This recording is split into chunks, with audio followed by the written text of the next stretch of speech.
Hi everyone, Jason here from Spiritualbabies.net.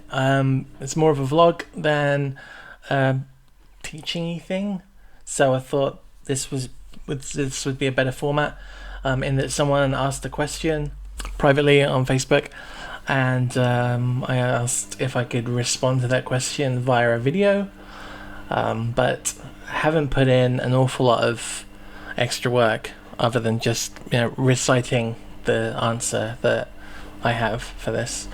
The question was, why does the Torah say each man should die for his own sin, when Deuteronomy 23:2-3 comes along and defines this group of people and their descendants and says that they can't come in, that they're not allowed in?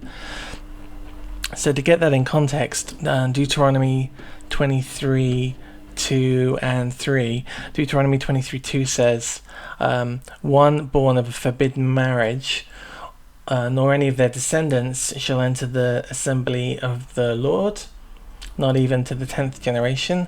And Deuteronomy 23:3 says, no Ammonite or Moabite or any of their descendants may enter the assembly of the Lord, not even to the 10th generation. So I can attack this on a couple of fronts. First of all, when we read Deuteronomy, and I'm just going to pull that up properly. So Deuteronomy 24:16 says, parents will not be put to death for their children, nor children put to death for their parents. Each will die for their own sin. So the caveat at the end, I think we need to insert into that. It says, really, parents will not be put to death for the sins of their children, and children will not be put to death for the sins of the parents.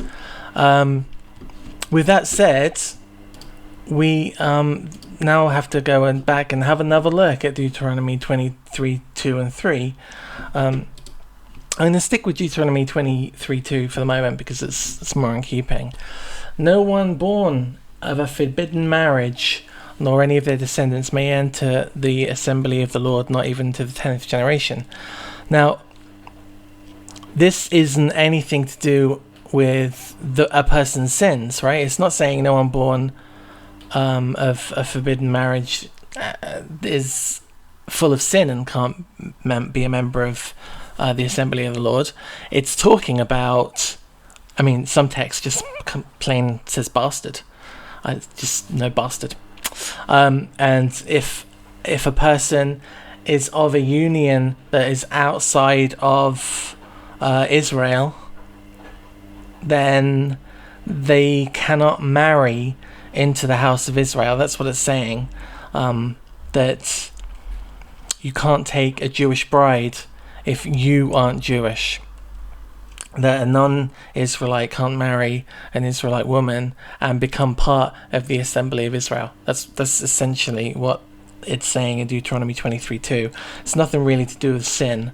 And if we go over to 23:3, no Ammonite or Moabite or any of their descendants may enter the assembly of the Lord. Again, this isn't holding children responsible for the parents' sins.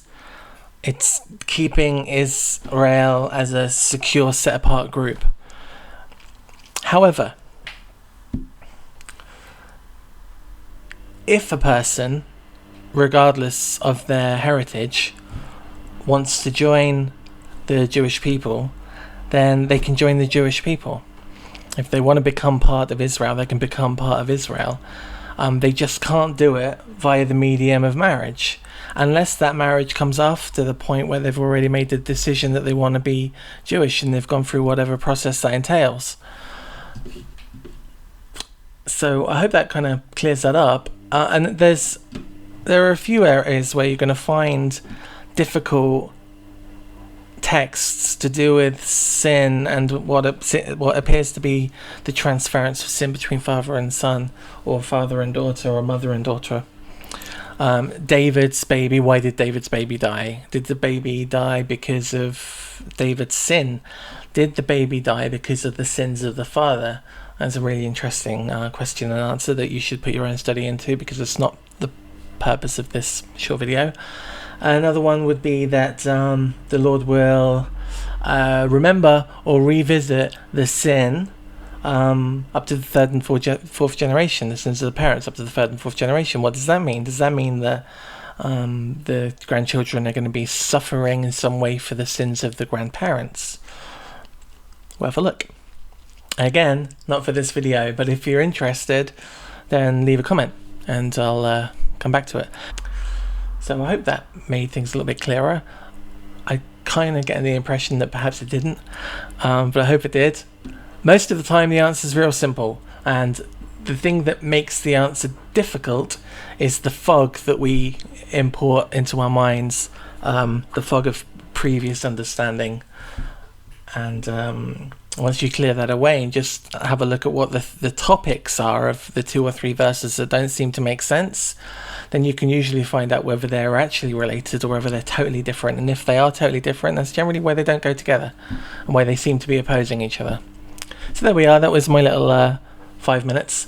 I hope it helped. If you have any questions that you would like me to talk about, I can't promise I'll have the answers, or that you like the answers, or that the answers will be right even, but I can certainly tell you what my position is on those. Then just leave them below or contact me on Facebook. Thanks very much for watching. Bye bye.